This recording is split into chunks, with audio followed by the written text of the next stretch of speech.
చేద్దాం పిల్ల. ఏంటిది? ఏపీలా భూకంపం రాబోతుందా?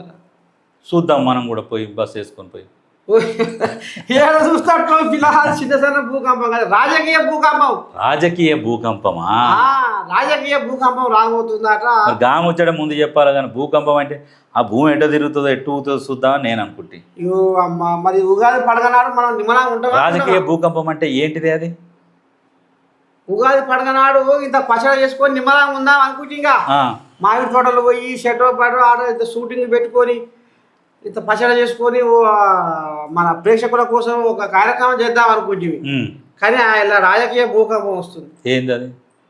అది మన నిజంగానే లోకేష్ ఉండా, లోకేష్ కాట ముఖ్యమంత్రి పదవి పగ్గారు చేపడదామా వద్దా అన్న ఆలోచన మీద కొంత కథ నడుస్తుందట. మరి ఆ కోయిలకు ఇప్పుడే అసలు పెడితే మరి పవన్ కళ్యాణ్ ఊరుకుంటాడా? దానికి మెరవదా లోపట? ఇప్పుడు అనేసరికి, నువ్వు ఆ మాట అనేసరికి నాకు కూడా జర మెరమెర అంటుంది. ఎందుకు? ఇప్పుడు నిజంగా నువ్వు అన్నదే, ఇప్పుడు పవన్ కళ్యాణ్ ఊరుకుంటాడా అది ఇది అనేసరికి నాకు కూడా కొంచెం మెరమెర అనిపిస్తున్నది. ఎట్లా అంటే పవన్ కళ్యాణ్కు పదవుల మీద అంత పెద్దగా ఆసక్తి ఉండదు ఆయనకు. ఇప్పుడు వాస్తవానికి 2 నియోజకవర్గాలలో పోటీ చేసి 2 నియోజకవర్గాలలో ఓడిపోయి ఒక్క సీటు కూడా రాకుండా కూడా మళ్ళా ఇంకో 5 సంవత్సరాలు కంటిన్యూ చేసుకుంటూ వచ్చిండు. చూసినావా?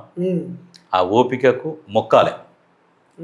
ఇంకోడైతే ఇక నేను ప్రజలలో ఒక్క సీటు కూడా రాలేదని చెప్పేసి ఇజ్జత్కి పార్టీని ఎత్తేసిపోయి ఎన్నో సపరేట్గా సినిమాలు చేసుకుంటూ కూర్చున్నట్టు. కానీ అయినా పోరాటం చేస్తా, నాకు ఇంతమంది ఓట్లేసిర్రు, ఆ ఓటర్ల నమ్మకాన్ని నేను వమ్ము చేయకుండా ప్రజాక్షేత్రంలో ప్రశ్నించుకుంటూనే ఉంటా ఎన్ని రోజులైనా, నేను ఓడిపోయినా నాకేం బాధ లేదు అనుకుంటా వచ్చిండు. ఎట్లుంటది అధికారం? జనాలల్లో ఎట్లుంటుంది అంటే, అధికారంలో ఉన్నప్పుడు ఒకలాగుంటుంది ఆదరణ, అధికారం పోయినాక ఒకలాగుంటుంది, డిఫరెంట్గా ఉంటుంది. అధికారం లేనప్పుడు ప్రజలకు చొచ్చుకపోతాం, ప్రభుత్వాన్ని ప్రశ్నిస్తుంటాం. అప్పుడు ఏదైనా అనగలుగుతాం. అధికారం లేనప్పుడు ఇస్తేంది 100 కోట్లు వీళ్ళకు, ఈ ఊరోళ్ళకు అంటే ఆడ ఏమున్నది ఏంది ఏం లేదు ఏం పట్టించుకోరు. ప్రతిపక్షాలు ఉన్నప్పుడు నీ సొమ్ము ఏం పోతుంది, జనాల సొమ్మే కదా, తీసి 100 కోట్లు కట్టు, ఆ ఊరికి 500 కోట్లు, ఈ మండలానికి 1000 కోట్లు అని అంటారు. అప్పుడు అంటారు. అదే మాట అధికారంలోకి వచ్చినాక పర్సు తీసి చూడంగానే, లెక్క చూడంగానే 500 కోట్లు ఇవ్వమని నేనే చెప్తే ఈడ చూస్తేనే 5 రూపాయలు చిక్కనే ఉన్నది, 500 ఏడికి వెళ్ళిస్తా. అందుకని అటువంటి సమయంలో ఏం చేస్తారంటే మౌనం.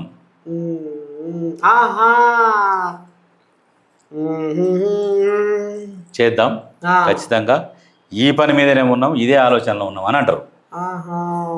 అట్లా ఇప్పుడు లోకేష్కు అది అంతదా ముఖ్యమంత్రి పదవి అవుతుందా? అది మరి భూకంపం రాజకీయ భూకంపం అంటుర్రు. కమ్ముతుందా అంటే, ఒక మాట చెప్పాలంటే నిజంగా వాస్తవాలు మాట్లాడుకోవాలి తాత. కమ్ముతుందా అంటే ఇప్పుడున్న పరిస్థితులల్లో కమ్ముతుండొచ్చు. మరి అయ్యకు చేతన అవుతలేదా? అప్పుడే అయ్యకు చేతన అవుతుంది. అయ్య ఉన్నప్పుడే బాధ్యతలు అప్పచెప్పి మిగతా పనులు కూడా చూసుకుంటే బాగుంటుంది. కానీ అయ్య లేనప్పుడే అయ్య ఉన్నప్పుడు అప్పచెప్తేనేమో మిగతా వాళ్ళు కూడా భయంతో పనిచేస్తారు, నోరు మూసుకుంటారు. అయ్యకు తెలుసు కదా, రామారావు ఉన్నప్పుడు చరిత్ర కూడా తెలుసు కదా. రామారావు ఉన్నప్పుడు ఎట్లా పదవి కోల్పోయిండు, ఎట్లా ఎవరెవరు ఎట్టెట్టు మలుతారు, ఏం జరుగుతుంది, అన్ని వ్యవహారాలు ఉంటాయి, ఎరికే. కాబట్టి ఆయన ఉండంగానే ఒక ముఖ్యమంత్రి చేపిస్తే ఎట్లా చేస్తాడు ఏంది, ఆయన వండుకుంటూ చేద్దామని ఆలోచన చేస్తున్నారు. అయితే వాస్తవానికి ఫస్ట్ టైం కాక ఈయనకు ఫస్ట్ టైం ఎట్లా ఉండేనంటే, నారా లోకేష్కు మంగళగిరిలో ఓడిపోయాడు. అప్పుడు ఈయన వ్యవహార శైలి, ఈయనను చూసి వైఎస్ఆర్సీపీ వాళ్ళు బాగా ఎక్కిరిచ్చారు నారా లోకేష్.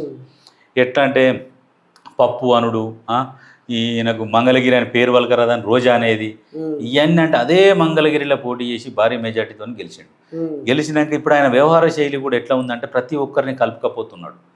మంత్రుల దగ్గరికి పోతున్నాడు, అందరి దగ్గరికి పోతున్నాడు, అన్న అంటున్నాడు, మర్యాదగా మాట్లాడుతున్నాడు, ప్రేమతో ఇట్లా కలుపుకపోవడము, పనులు చేయడం, చాలా యాక్టివ్గా చురుకుగా ఉన్నాడు. ఇప్పుడు ఏంటంటే ఇప్పుడు ఇచ్చినా కానీ సమర్థవంతంగా చేయగలుగుతాడు అనే నమ్మకము చంద్రబాబుకి ఏర్పడ్డది. ఓహో. అందుకనే ఇటువంటి ప్లాన్ చేస్తున్నాడో ఏమో అని కూడా డౌట్. అదే అదే అదే అదే. అంటే ఇచ్చినా ఏం కాదు, చేస్తాడు. పవన్ కళ్యాణ్ గురించి మరి ఇప్పుడు ఈయన పానం ఊకుంటుందా అని మెరమెర ఊరుకుంటుందా అంటే ఇప్పుడు అక్కడ ఎన్ని సీట్లే మొత్తం 175 సీట్ల. 175 సీట్లల్లో దగ్గర వాళ్ళు 150 సీట్లు వాళ్ళు గెలిచాయి. 121 సీట్లు పవన్ కళ్యాణ్ గెలిచాయి. మరి 150 సీట్లు ఉన్నోడు ముఖ్యమంత్రి చేయాలన్నా, 21 సీట్లు ఉన్నోళ్ళు ముఖ్యమంత్రి చేయాలన్నా? చెయ్యాలంటే ఈయన చేపిస్తాడేమో, అయ్యే పెత్తానం ఉంది, ప్రచారం నడుస్తుంది, కానీ ఈయన పానం ఊకుంటుందా అని. ఇప్పుడు ఈయనకి 21 సీట్లే ఉండే, ఊకోకుండా ఏం చేస్తాడు ఈయన అందులోకెళ్ళి వెళ్ళిపోయినా వాళ్ళు ముఖ్యమంత్రి చేస్తారు. వాళ్ళకి మంచి బలం ఉన్నది కదా. సరే నీకు బలం దక్కున్నది, ఈయన బలంతోనే నీ పార్టీ నిలబడ్డది, ప్రభుత్వం నిలబడ్డది అంటేనేమో వెనక ముందు ఆలోచన చేస్తారు. ఇప్పుడు సరిపోని సీట్లు ఉన్నప్పుడు ఎట్ట చేస్తారు? ఈయన ఏం చేయలేడు, సైలెంట్గా ఉంటాడు. సైలెంట్గా ఉంటే ఏం చేస్తారు? ఈయన బుజ్జగించాలంటే ఇక వీళ్ళకు ఒకటి పైన మాట్లాడి కేంద్ర మంత్రి పదవో లేకుంటే రాష్ట్రంలో ఇంకో మంత్రి పదవో వీళ్ళ కోటలు కేటాయిస్తారు, లేదంటే మరి ఏమైనా అమ్యాలు చదువుతారు, జర మనిషిని బుజ్జగిస్తారు అంతే. కానీ సమర్థుడేనే, ఆ విషయంలో మాత్రం సమర్థుడే.